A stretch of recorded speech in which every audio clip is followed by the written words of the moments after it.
Assalamualaikum warahmatullahi wabarakatuh.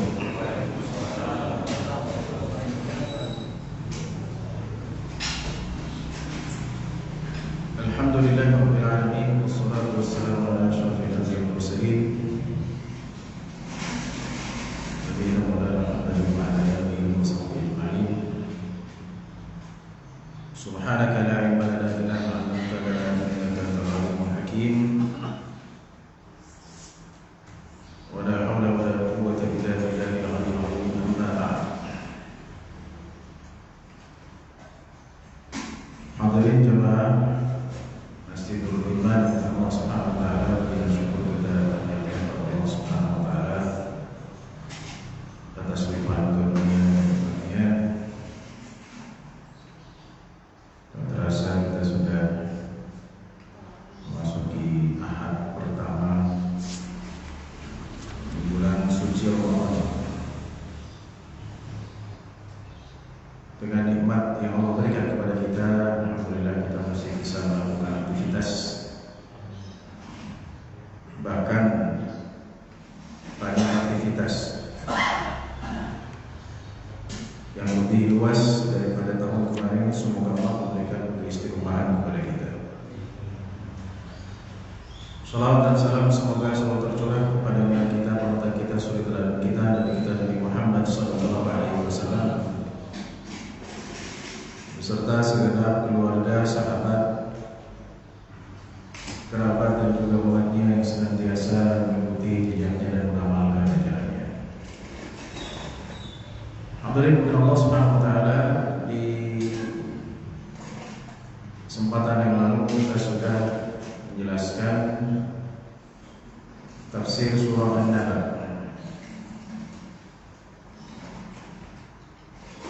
Dari awal sampai akhirnya, yang awalnya dibuka dengan pertanyaan mereka tentang hari akhir, di mana mereka berselisih dan banyak di antara mereka yang tidak mengimaninya. Kemudian di akhir surah Allah Subhanahu wa taala menjelaskan penyesalan mereka. Jadi lihatlah bagaimana Allah Subhanahu wa taala, ya, dan bagaimana Al-Qur'an yang kita baca ada munasabah, persesuaian antara ayat satu dengan lainnya, awal dengan akhirnya, bahkan surat dengan surat lainnya, akhir dengan awal surat dan seterusnya.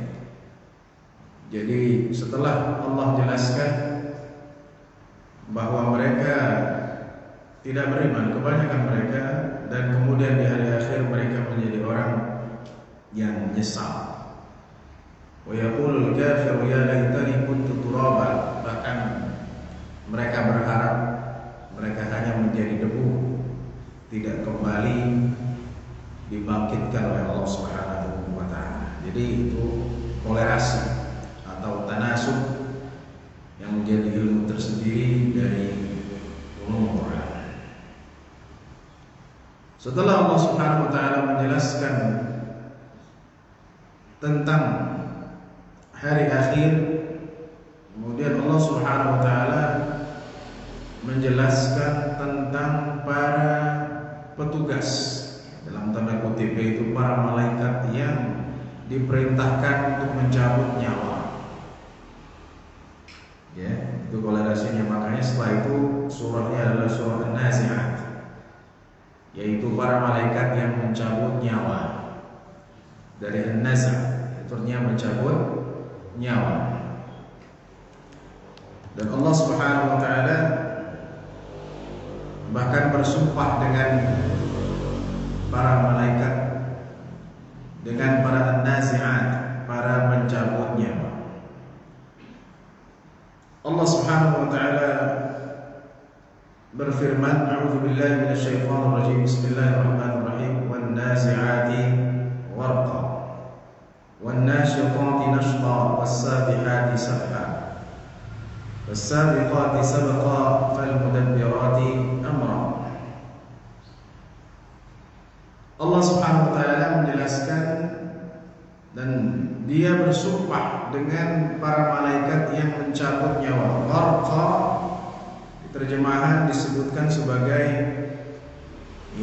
dengan keras. Gharq artinya mendalam. Ini maksudkan di sini kata ulama bisyiddah. Ada para malaikat yang mencabut nyawa dengan keras.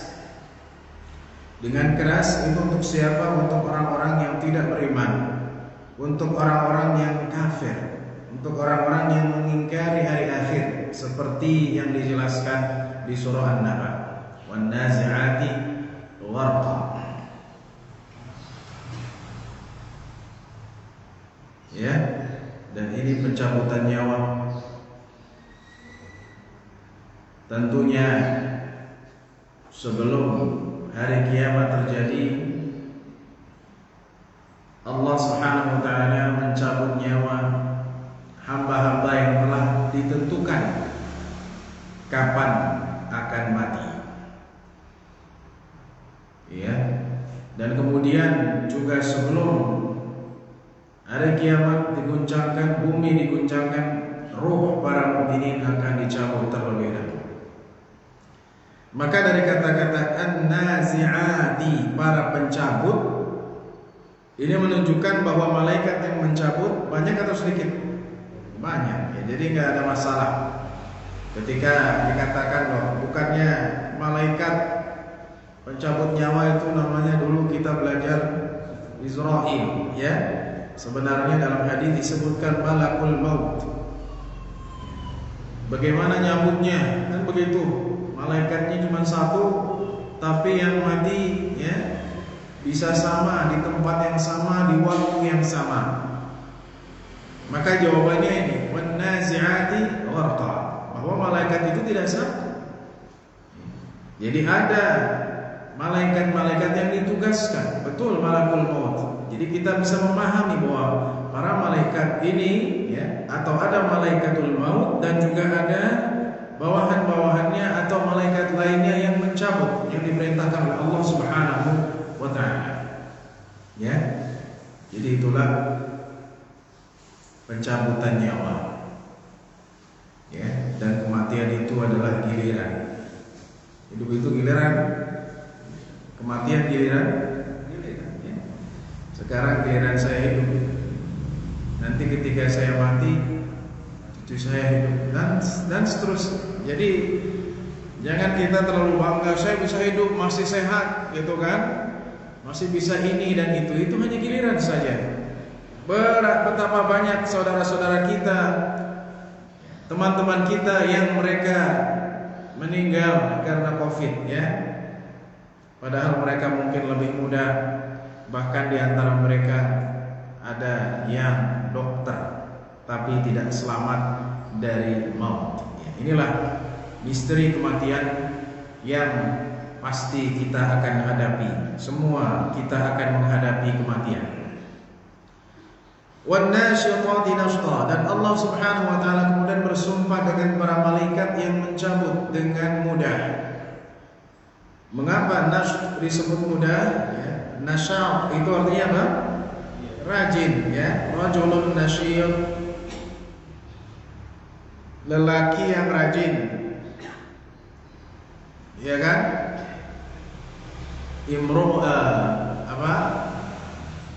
Imru'un nasyid, seorang yang rajin. Karena orang yang rajin itu ia mudah, betul? Ke masjid kenapa dia rajin? Mudah. Melangkahkan kakinya mudah. Kenapa ia bisa baca Quran 1 juz dalam sehari? Karena ia mudah untuk melakukan hal tersebut. Kata Nabi sallallahu alaihi wasallam, "I'malu fa kullun muyassarun lima khuliqa lah." Berbuatlah, beramallah, setiap orang akan dimudahkan tergantung apa yang telah ditentukan untuknya, ya. Jadi yang dimaksud nasyitat artinya yang mencabut dengan mudah, yaitu roh para mukminin. Yaitu roh para mukminin. Kalau tadi disebutkan orang kafir susah, orang mukmin mudah, ya. Terus orang yang musah bagaimana? Orang yang maksiat, kan begitu pertanyaannya. Ya. Nah, maksiat juga bisa menyebabkan roh kita dicabut dengan susah. A'udzubillah. Ya. Bahkan banyak riwayat-riwayat dari sahabat ridwanullahi alaihim tentang kematian ini. Ya, atau dari para generasi setelahnya. Diriwayatkan dari seorang di antara salaf generasi terdahulu, mereka merasakan seperti ditusuknya duri, ya. Tusuknya duri saking sakitnya. Ini sahabat, ya.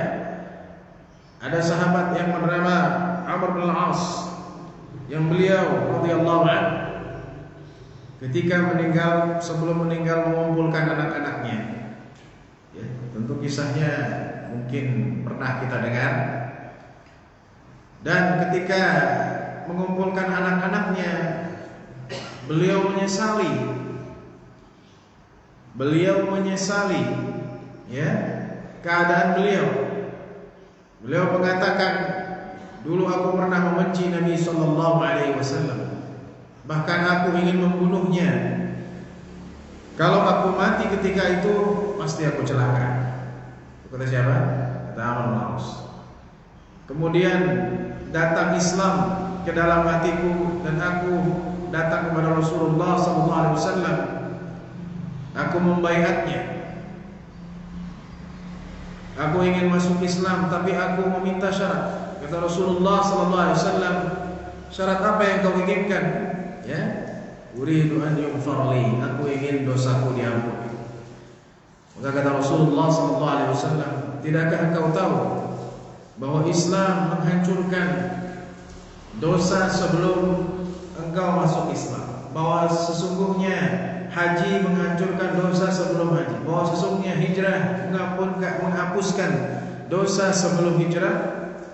Ya, maka Amr bin Al-As masuk Islam dan mengatakan saat itu ketika beliau dalam ihtibar dekat dengan kematian, kalau aku mati saat itu mesti aku menjadi orang yang paling bahagia. Kemudian setelah Rasulullah SAW wafat, aku menjadi orang yang memegang kekuasaan. Walina asya la adri ma hali fiha, ya. Aku tidak tahu bagaimana nasibku, bagaimana nanti aku, ya, dalam masalah ini, ya. Aku kalau mati sekarang aku tidak tahu. Kalau aku wafat di zaman Rasulullah SAW, aku pasti menjadi orang yang baik. Tapi sekarang aku sudah menjadi pemimpin. Amr bin Al-As adalah seorang sahabat Rasulullah SAW yang terkenal sebagai diplomat, yang menjadi gubernur Mesir. Ya. Beliau menyesali, ya, di akhir kehidupannya, ya, dan beliau juga, ya, diriwayatkan bagaimana merasakan detik-detik kematian itu. Jika Amr bin Al-As, ya, dan para salaf saja merasakan sakitnya dicabut nyawa, apalagi kita, kan? Ya. Jadi ada proses, ada pencabutan. Itu yang dibedakan. Prosesnya mungkin menyakitkan. Rasulullah SAW prosesnya cepat atau lama? Sebelum kematiannya lama, 5 hari kan sakit. Dan ketika dicabut ruhnya, tentunya dengan rifq dan suhulah, dengan mudah. Dan ini sering saya sebutkan bahwa, ya, sakit atau, ya, yang menimpa seseorang sebelum kematian ini adalah sebagai kafarat bagi dosa-dosanya, ya. Mengapa Rasul sallallahu alaihi wasallam tidak meninggal langsung begitu? Enggak pakai sakit dulu, ya. Padahal beliau Rasulullah orang yang paling mulia, tapi beberapa hadis yang sahih bahkan mutawatir beliau beberapa kali pingsan setiap kali dibawakan air untuk berwudu, ya, oleh para sahabat ridwanullahi alaihim. Ini menunjukkan bahwa ini adalah hal yang, ya, natural, yang biasa, dan bahkan menunjukkan derajat Rasulullah sallallahu alaihi wasallam. Wan nasyitati nashta was-sabihati sabha, ya. Was-sabihat, sabh yaitu artinya menyelam. Malaikat yang menyelam ke dalam tubuh manusia. Jadi ketika malaikat mengambil roh manusia seperti menyelam ke dalamnya. Sabha, ya, dengan menyelam sesungguhnya, ya. Fas-sabiqati sabqa, dan demi para malaikat yang as-sabiqat, ya, yang berlari dengan cepat, ya, sabqa, untuk menjalankan apa yang diperintahkan Allah kepada mereka. Al-mudabbirati amra, dan demi para malaikat yang mengatur urusan-urusan yang telah Allah tentukan. Ya, jadi di sini ada malaikat yang disebutkan, pertama nazi'at, yang kedua nasyitat, ya, kemudian sabihat, ya, kemudian sabiqat, dan yang kelima mudabbirat. Baik. Jadi malaikat ini memiliki tugasnya masing-masing. Nah, setelah Allah jelaskan bahwa manusia akan dicabut oleh para malaikat-malaikat ini, ya, kemudian Allah Subhanahu wa taala menjelaskan kembali tentang hari akhir. Yauma tarjufur rajifah, ketika bumi diguncangkan pertama kali, tatba'ur radifah, ya, kemudian diikuti yang kedua kalinya. Ya. Nah, ini ketika itu apa yang terjadi? Qulubu yawma idzin wajifah, hati-hati manusia ketakutan. Absaruha khashi'ah, pandangan mereka, ya, khusyuk, hina. Jadi orang-orang musyrikin yang sekarang merasa dirinya paling hebat, yang merasa dirinya paling kuat, nanti di hari akhir ketika Allah guncangkan pandangan mereka menjadi pandangan yang hina dan takut. Kira-kira gimana kalau terjadi gempa di dekat rumah kita? Kita nyantai aja, santuy aja, atau ketakutan? Takutan. Gempanya di Jawa Tengah tapi kerasa sampai Jawa Barat.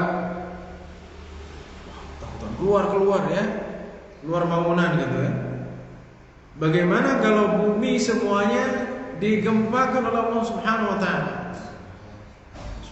Kira-kira gimana? Mau keluar sama gempa dimanapun, ya, terjadi gempa. Maka ketika itu manusia akan ketakutan, ya, dan orang-orang kafir akan menyesal. Mengapa mereka tidak memilih jalan Islam? Mengapa mereka tidak memilih hidayah, tetapi mereka memilih kekufuran? Yaquluna inna lamarduduna fil hafirah.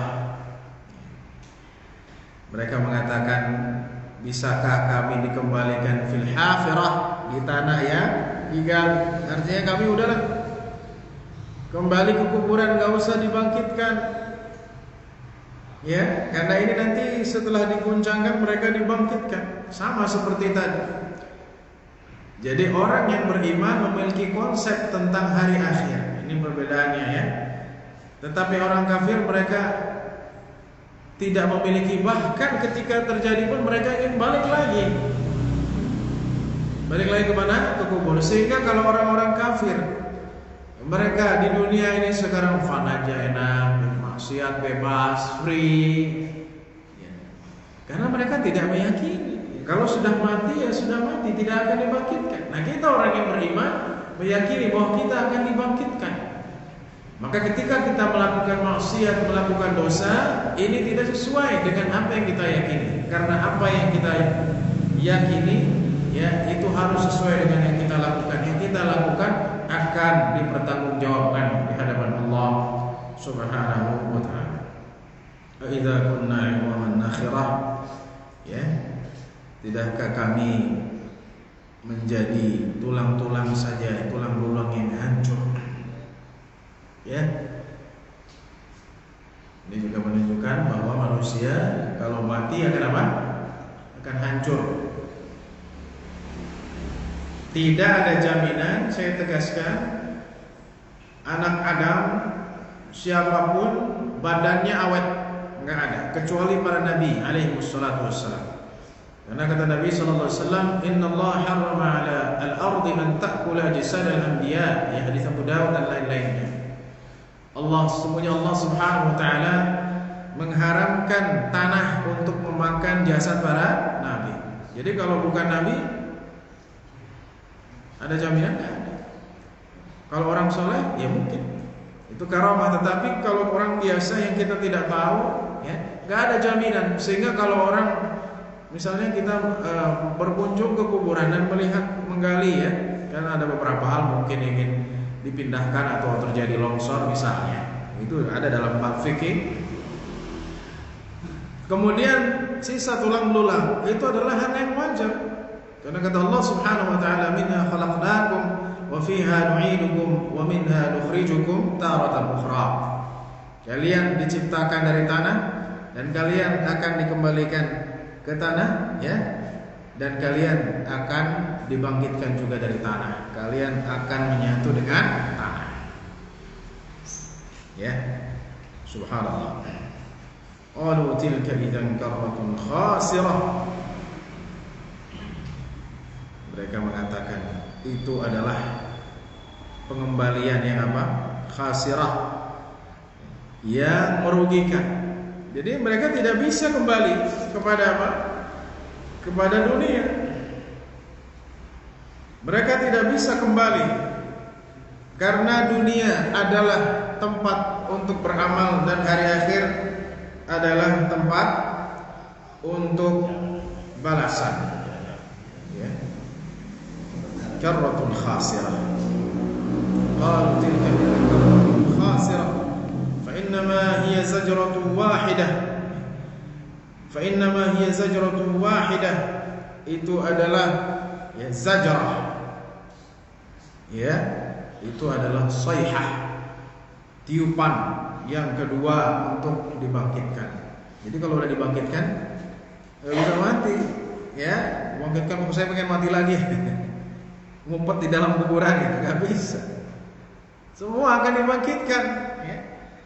Bahkan Rasulullah SAW mengatakan dirinya akan dibangkitkan. Wa ana awwalu man tanshaqqu anhu al-ard, dan aku adalah orang yang pertama yang akan dibangkitkan dari tanah di mana aku dikubur. Ya, yeah. Di mana berarti? Di Madinah. Oh, berarti distrik sana dulu dong. Oke. Nah, ini Sukma Jaya kapan ya dapatnya? Wallahu a'lam. Karena Nabi mengatakan itu, ya.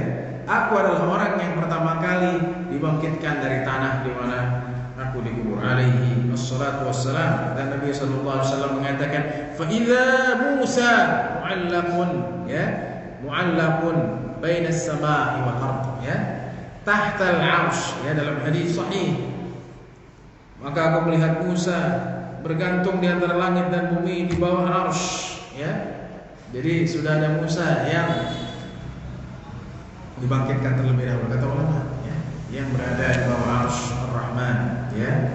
Jadi ini yang perlu kita pahami bersama, ya, bahwa penyesalan-penyesalan di hari akhir ini tidak bermanfaat. Jadi jangan pernah menjadi orang yang menyia-nyiakan, karena yang menyebabkan orang menjadi menyesal di dunia dan di akhirat awalnya dari mana? Dari penyia-nyiaan hidup, ya, menyia-nyiakan hidayah, menyia-nyiakan waktu. Di Ramadan disia-siakan, nanti baru nyesel. Apa ya, Ramadan tahun ini padahal sudah renggang, ya, sudah ada keluasan beribadah, tapi saya nggak maksimal. Ya, akhirnya nunggu tahun depan belum tentu ada umur, kan? Ya, jadi penyesalan ini salah satu fenomena yang sering disebutkan dalam surah-surah Al-Quran, khususnya di surah Indah sebelumnya. Karratun khasirah kemarin, ya laitani kuntu turaban, nyesal, ya. Bisa nggak balik lagi? Nggak bisa. Kalau di dunia bisa, ya, dikumpulin orang dia kabur gitu kan, ya. Di akhirat tidak bisa. Ketika Allah Subhanahu wa taala mengumpulkan manusia di satu tempat, yajma'ullahu an-nas fi sa'idin wahid, di satu tempat yang mereka tidak memakai sehelai pakaian pun, ya, yang mereka dikumpulkan, ya, tanpa memakai alas kaki, berjubel-jubelan. Kira-kira kalau kita dalam posisi itu gimana? Gak bisa ngapa-ngapain. Mau ke kanan nabrak, ke kiri nabrak, ke depan juga begitu. Jangan digambarkan, jangan dibayangkan seperti di dunia. Ya bisa lah Ustaz tepi dulu gitu. Jadi pohon neduh atau ada yang jualan kopi-kopi di pinggir gitu. Gak bisa ya, karena ini hari akhir ya. Semua orang akan apa? Yauma yafirrul mar'u min akhihi wa ummihi wa abihi wa sahibatihi wa banihi. Nanti kita jelaskan ya. Fa idza hum bis-sahirah ya. Maka mereka as-sahirah, mereka hidup di atas tanah. Ya, as-sahar itu artinya apa? Hidup. Ya. As-sahar itu artinya apa? Tidak tidur. Ya. Matanya melek, namanya apa? As-sahar. Ya. Jadi kalau kita nanti dibangkitkan, aduh, mau istirahat dulu sebentar. Nggak ada waktu istirahat. Ya. Di hari akhir sebelum orang masuk surga dan neraka, di surah sebelumnya kita jelaskan tentang neraka, bahwa di neraka itu apa? La yadhuquna fiha bardan wala syaraba. Tidak merasakan dingin dan minuman, bahkan sedetik pun enggak bisa apa? Istirahat dulu, rehat ya. Malaikat, saya mau istirahat 5 menit, jangan siksa dulu. Ya bisa. Dan ternyata as-sahar, Al-Quran menyebutkan apa? As-sahirah. Sahar itu artinya melek ya. Ketika manusia dikumpulkan itu nggak ada rehat. Kebayang? Berjubel orang banyak, keringat keluar tapi nggak ada rehatnya. Mau duduk di mana? Mau nepi di mana? Subhanallah ya. Terus gimana nanti? Ustaz, saya dehidrasi ya. Keringat sendiri nanti diminum karena banyaknya ya keringat yang keluar. Ini adalah kekuasaan Allah Subhanahu wa taala. Manusia akan merasakan dahsyatnya hari akhir ya. Dahsyatnya hari akhir. Fa idza hum bis-sahir ya. Manusia akan tetap hidup walau mereka berdesak-desakan di hari kiamat di padang mahsyar. Itu poinnya. Maksudnya gimana? Begini, kalau kita bandingkan dengan dunia lah. Gak usah jauh-jauh. Kasus haji 2015 betul? Ketika di Arafah, apa yang terjadi? Jubel-jubelan kan? Dehidrasi, kemudian terinjak-injak. Banyak yang mati kan? Banyak yang mati. Nah kalau di akhirat gimana? Kata Al-Quran, fa idza hum bis-sahirah, mereka akan tetap hidup. Jelas? Maksudnya, udahlah saya jubel-jubelan, nanti saya mati lagi. Biar saya nggak dihisab ya. Pokoknya saya sengaja lah, nggak bisa. Fa idza hum bis-sahirah, kekuasaan Allah Subhanahu. Ini kalau kita tadabburi, fa idza hum bis-sahirah, ya Allah, bahwa di hari akhir dengan dahsyatnya, dengan manusia yang berjubel-jubel sebanyak itu, kemudian tidak ada rehat, nggak minum, nggak makan, nggak minum, nggak ada, ya. Kebayang kan? Kapan orang makan dan minum? Kalau sudah di surga. Dan di neraka dapat minum juga, tetapi minumnya apa? Air panas dan air ya nanas. Jadi selama itu, jadi kalau kita paham, selama itu mulai manusia di padang mahsyar, kemudian dihisab, kemudian baca bukunya, kemudian ditimbang, makan dan minum. Tidak ada satu hadis pun yang menjelaskan bahwa manusia rehat di saat ini. Kalau dikiaskan dengan kehidupan dunia, manusia akan mati. Jangankan sehari 5 jam aja kita diri berjubel, ya, nggak minum, nggak ngapain, habis nggak oksigen. Tapi di hari akhir kata Al-Quran, manusia akan tetap hidup dengan keadaan yang sangat dahsyat, itu mereka akan tetap hidup. La ilaha illallah. Fa idza hum bis-sahirah. Kemudian setelah itu Allah Subhanahu wa taala baru ya pindah kepada kisah Musa alaihi assalam. Mengapa? Pertanyaannya mengapa dari fenomena hari akhir, dari padang mahsyar pindah ke kisah Musa? Tuh, ya. Jadi kalau baca Quran kita usahakan jangan hanya baca tapi tadabbur. Bukan hanya isinya, tapi mengapa dari ini kok pindah ke sini? Temanya pindah ke sini, kita tadabburi. Hasilnya di mana? Hasil tadaburnya adalah ketika Allah telah menjelaskan fenomena di padang mahsyar, fenomena di manusia dibangkitkan, kemudian pindah ke kisah Musa alaihissalam karena umat Musa yang tidak beriman, ya, mereka, ya, ini tradisi yang tidak baik, ya. Petasan bahkan di Jawa Timur sebelum buka itu pada balap liar, ya. Nggak pakai helm, nggak pakai apa, akhirnya kecelakaan, ya. Masya Allah. Jadi kita ingin Ramadan tidak ada hal-hal seperti ini. Baik, kembali lagi. Jadi kisah Musa alaihissalam yang disebutkan setelah fenomena dibangkitkannya manusia berkaitan dengan sekelompok orang, sekelompok kaum yang mereka tidak beriman kepada Musa dan akan merasakan pedihnya hari akhir dan akan merasakan, ya, siksaan di hari akhir. Jadi itu munasabah. Mereka adalah sebagai model, contoh orang-orang yang membangkang, contoh orang-orang yang tidak menerima hidayah. Apakah kita ingin menjadi seperti mereka? Tidak. Hal ataka hadits Musa? Tidakkah telah datang kepadamu hadits Musa, cerita tentang Musa? Ya, kalau kita perhatikan kisah-kisah Al-Quran itu, silakan. Yang paling banyak tentang apa? Tentang Musa. Suhuf Ibrahim wa Musa. Ya. Setelah itu baru sudah mau akhir-akhir baru nggak disebutkan Musa lagi. Tapi dari awal, dari mulai Baqarah, Ali Imran, Musa, terus sampai surat ini masih ada Musa alaihi assalam. Kenapa Musa alaihi salam? Kan pertanyaannya gitu. Mengapa bukan, ya, yang diceritakan itu adalah umat yang tidak beriman dari umat Nabi Muhammad SAW, tapi umat Musa dan Fir'aun yang menentang, ya, karena mereka menjadi umat yang paling apa? Yang paling menentang, dan Fir'aun akan kekal, ya, akan selalu kita baca Fir'aun lagi, Fir'aun lagi, Fir'aun. Jangan sampai kita menjadi orang seperti Fir'aun dan umat yang mengikutinya, loyalis Fir'aun. Hal ataka haditsu Musa idh nadahu rabbuhu bil wadil muqaddas tuwa. Ketika dipanggil oleh Tuhannya bil wadil muqaddas tuwa, di satu lembah yang disucikan bernama Tuwa. Pakai to, ya, bukan pakai t, Tuwa. Bukan pakai o, Toa, ya.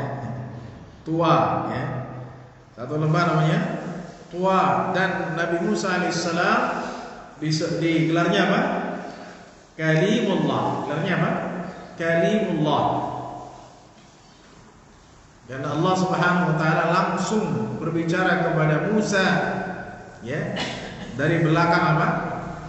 Dari belakang asy-syajar, dari belakang pohon, ya, tanpa perantaraan malaikat. Makanya disebut dengan Kalimullah. Maka Musa alaihissalam suatu hari pernah ingin melihat Allah. Kata Musa alaihissalam, Rabbi arini anzur ilaik. Qala lan tarani walakin anzur ila al-jabal fa in istaqarra makanahu fasawfa tarani. Ya Allah, tampakkanlah dirimu kepadaku, aku ingin melihatmu. Kata Allah Subhanahu wa taala, engkau tidak bisa melihatku, ya. Qala lan tarani, tapi lihatlah ke gunung itu. Kalau gunung itu tetap stabil, tidak bergerak, tidak goncang, maka engkau akan melihat. Maka ketika Allah Subhanahu wa taala menampakkan dirinya di gunung itu, ya, falamma tajalla rabbuhu lil jabali ja'alahu dakkan, ya, gunung itu tidak kuat dan bergoncang, ya. Wa kharra Musa sa'iqa, ya, dan Nabi Musa, ya, terpingsan. Falamma afaqa qala subhanaka tubtu ilaika wa ana awwalul mu'minin. Jadi itu tobat kepada Allah Subhanahu wa taala, dan aku adalah orang yang pertama kali beriman. Jadi Nabi Musa, ya, akhirnya tidak mampu melihat Allah Subhanahu wa taala di dunia ini, ya, dan kita semua, ya, akan melihat Allah Subhanahu wa taala di hari akhir sesuai dengan firman Allah Subhanahu wa taala, ila rabbiha nadhirah, ya,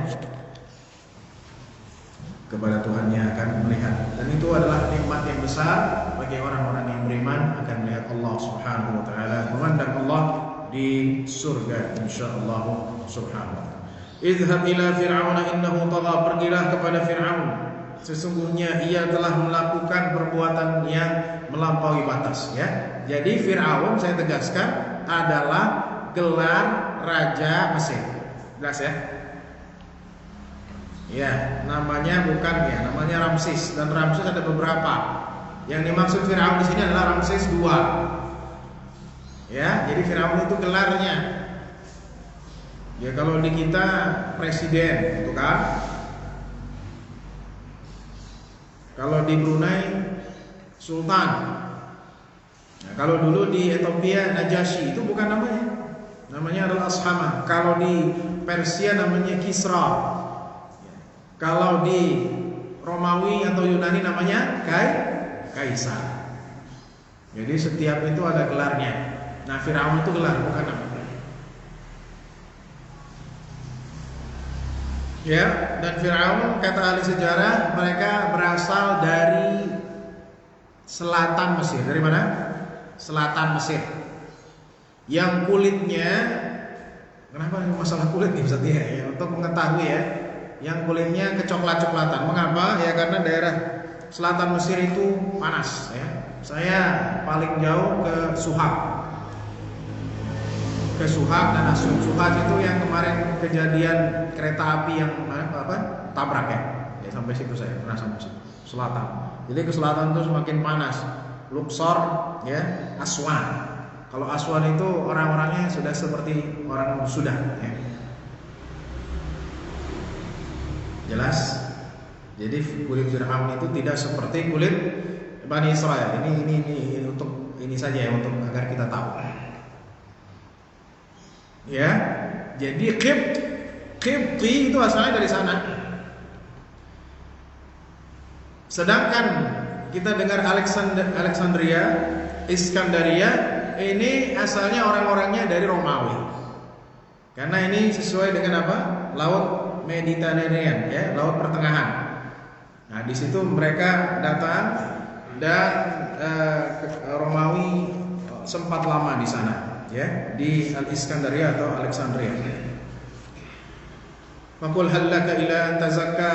Kemudian Musa mengajak Fir'aun untuk apa? Tazakka, membersihkan dirinya. Wahdiyaka ila rabbika fatakhsha, dan aku menunjukkan pada jalan Tuhanmu engkau menjadi orang yang takut. Jadi Nabi Musa alaihissalam mengajak Fir'aun itu dengan apa? Dengan santun, dengan penuh. Kenapa? Pertanyaannya kenapa? Enggak keras. Qul hallaka ila an tazakka. Bahasa yang tidak. Enggak mengatakan berimanlah engkau. Hallaka. Tidakkah engkau mau antazakka, mensucikan dirimu? Ahdiyaka ila rabbika fatakhsha. Dan aku menunjukkan jalanmu kepada Tuhanmu, kemudian engkau menjadi orang yang takut, ya. Faqula lahu qawlan layyina, dalam ayat lain katakanlah kepadanya, wahai Musa dan Harun, perkataan apa? Layyinan, ya, lembut. Ada yang tahu rahasianya apa? Rahasianya adalah karena Musa alaihissalam adalah anak adopsi Fir'aun. Kira-kira kalau kita punya anak kita bilang, Pak, ya, marah nggak kita? Ente, ya, anak baru gede aja udah nasehatin papa gitu. Urusin diri sendiri gitu kan. Pak, beriman. Pak, jangan maksiat. Pak, bisa. Harus dengan apa? Dengan cara yang lembut. Hallaka ila an tazakka. Nah, ini, ya. Jadi Fir'aun itu akan apa, menagih ketika Musa dakwah, alam nurabbika fina walida, ketika mendakwahinya, bukankah kami dulu mengurusimu wahai Fir'aun? Walabithta fina min umurika sinin, engkau lama di sini dapat fasilitas negara, kita nyebutnya, dapat fasilitas kerajaan, ya.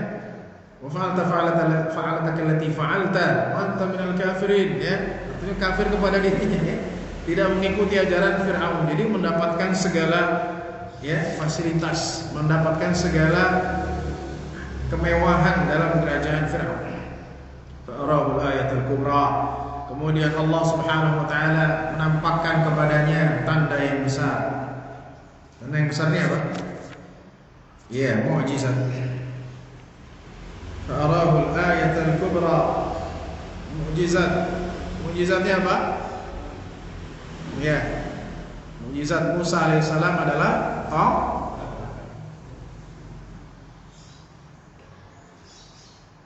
tongkatnya berubah menjadi apa? Menjadi ular. Nah, orang-orang yang suka magic dijual di mana ya tongkat Musa ya? Ada yang ngomong, ini tongkat Musa loh, kok bisa dapat dari mana? Ya, mengapa Nabi Musa diberikan mukjizat tongkat? Karena ketika itu banyak sihir. Jadi mukjizat para nabi itu sesuai dengan zaman yang mereka hidup. Apa yang berkembang ketika itu dari kebiasaan, dari kultur mereka, itulah diberikan mukjizat sesuai dengan keadaan. Ketika itu banyak sihir, maka Musa dikasih tongkat. Ya, mereka para tukang sihir melemparkan tongkat, kemudian berubah menjadi apa? Berubah menjadi ular-ular kecil. Musa melempar tongkat, berubah menjadi ular besar dan memakan semua ular tersebut. Pertanyaan, kira-kira ketika, ya, para tukang sihir melempar tongkat-tongkat itu jadi ular, itu ular beneran atau bohongan? Bingung kan jawabnya? Baik, kalau mukjizat Musa jelas, karena mukjizat itu hakikat. Kenapa saya perlu jelaskan ini? Ya, mungkin bapak-bapak pernah membaca atau di YouTube, ya, bahwa ternyata yang namanya magic itu trik. Nggak ada yang benar. Itu cuma kecepatan tangan, ya. Kemudian bisa ngeluarin kartu, udah diselipin di sini. Kemudian koin bisa masuk, udah. Jadi bahkan dalam adegan-adegan ini perlu dijelaskan, ya. Jadi perlu kita knowledge ini. Orang masuk misalnya ke dalam es gitu kan, ternyata itu ada lubangnya di bawah, bisa 7 hari. Jadi semua itu hanya trik saja. Nah, pertanyaannya, ketika para penyihir itu melemparkan, memang lu ada trik? Kan gitu. Melemparkan apanya? Tongkat-tongkat menjadi ular-ular kecil. Itu magic dalam arti trik atau hakikat? Baik, terlepas dari itu, ya, mau hakikat atau tidak mereka menggunakan jin atau tidak, ya, tapi ulama mengatakan bahwa itu adalah yukhayyal. Yukhayyal itu hanya hayalan saja. Sedangkan Musa ketika melemparkan tongkat menjadi ular besar, itu hakikat.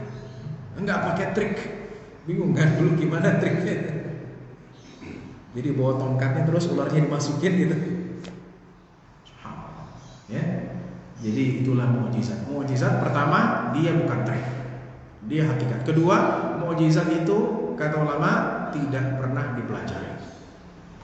Kalau magic, sulap dipelajari enggak? Mukjizat tidak. Semakin cepat tangannya, ya semakin terus yang ditusuk dengan jarum gitu, seakan-akan benar padahal enggak, dan seterusnya. Itu sebagai gambaran saja. Kemudian tangan Musa alaihissalam, ya, wal qima fi yaminika talqaf ma sanam, atau usluk yadaka fi jaybika takhruj bayda. Musa alaihissalam memasukkan tangannya ke kantongnya dan mengeluarkannya, maka keluarlah cahaya. Ini hakikat. Jadi nggak pakai lampu LED, itu pakai senter dimasukin di sini. Enggak. Ini adalah mukjizat. Al-ayatul kubra, kata Al-Quran, itu adalah tanda yang besar. Fakadzdzaba wa 'asa. Tapi apa yang terjadi? Ya, yang terjadi Musa tidak mengakuinya. Tsumma adbara yas'a. Bahkan dia membelakangi, ya, yas'a, ya, dia berlari. Hasyara fanada, dia bahkan mengumpulkan loyalisnya dan memanggil ana faqala ana rabbukumul a'la, aku adalah Tuhanmu yang paling tinggi. Jadi kalau orang yang tidak beriman mau dikasih mukjizat apapun, mau diperlihatkan tanda kebesaran Allah apapun, tidak akan mau. Tapi kalau orang yang ada hidayah di dalam hatinya, ketika melihat sedikit tanda dari kebesaran Allah, dia akan beriman. Banyak ilmuwan di barat ketika mempelajari Islam masuk Maurice Bucaille yang membahas dulu tahun 70 atau 80-an dari Prancis ya, membahas tentang reproduksi manusia, ternyata sesuai dengan firman Allah dalam surah apa? Ayat 11 atau 12 sekian dan beliau ketika itu meyakini bahwa isi Al-Quran itu adalah benar ya. Kalau di zaman Rasul yang berkembang itu apa? Sihir atau bukan?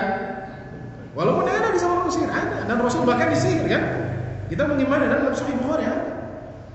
Rasul disihir ada ya. Tetapi yang berkembang ketika itu adalah sastra.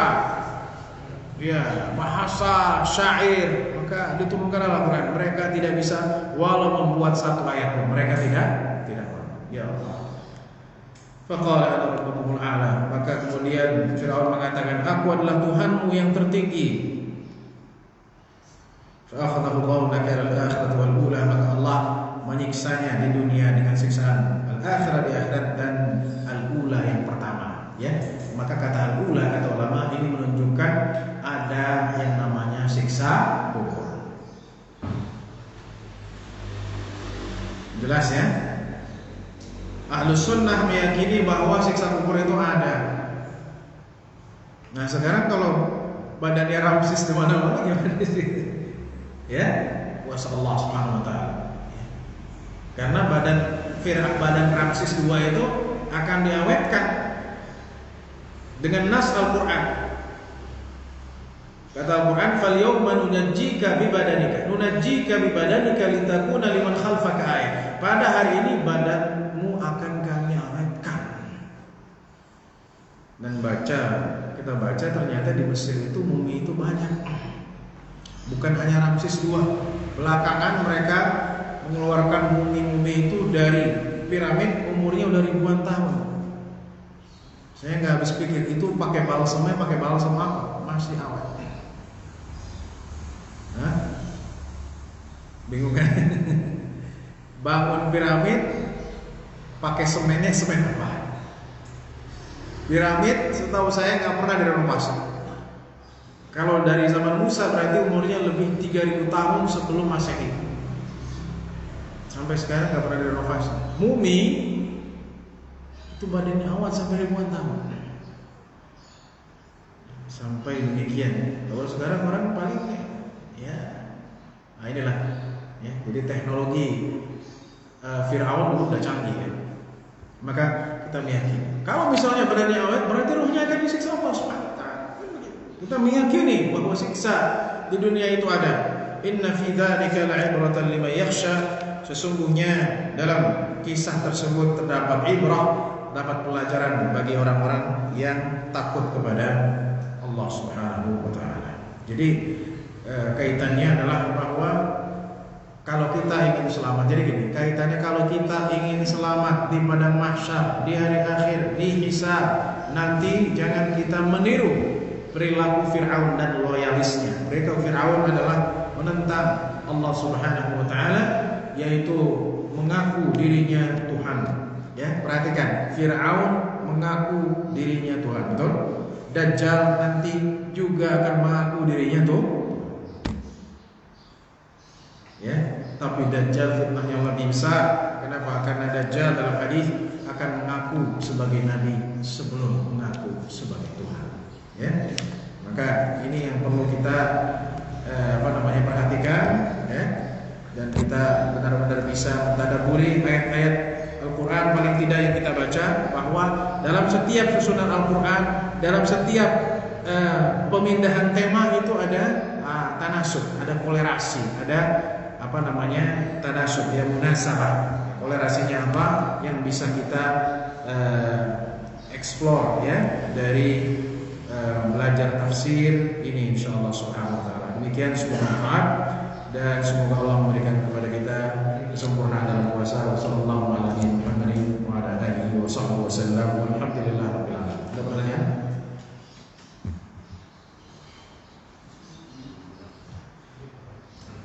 Baik, kalau tidak ada kita cukupkan dan kita tutup dengan kafaratul majlis. Subhanakallahumma wa bihamdika asyhadu an la ilaha illa anta astaghfiruka wa atubu ilaik. Wassalamualaikum warahmatullahi wabarakatuh.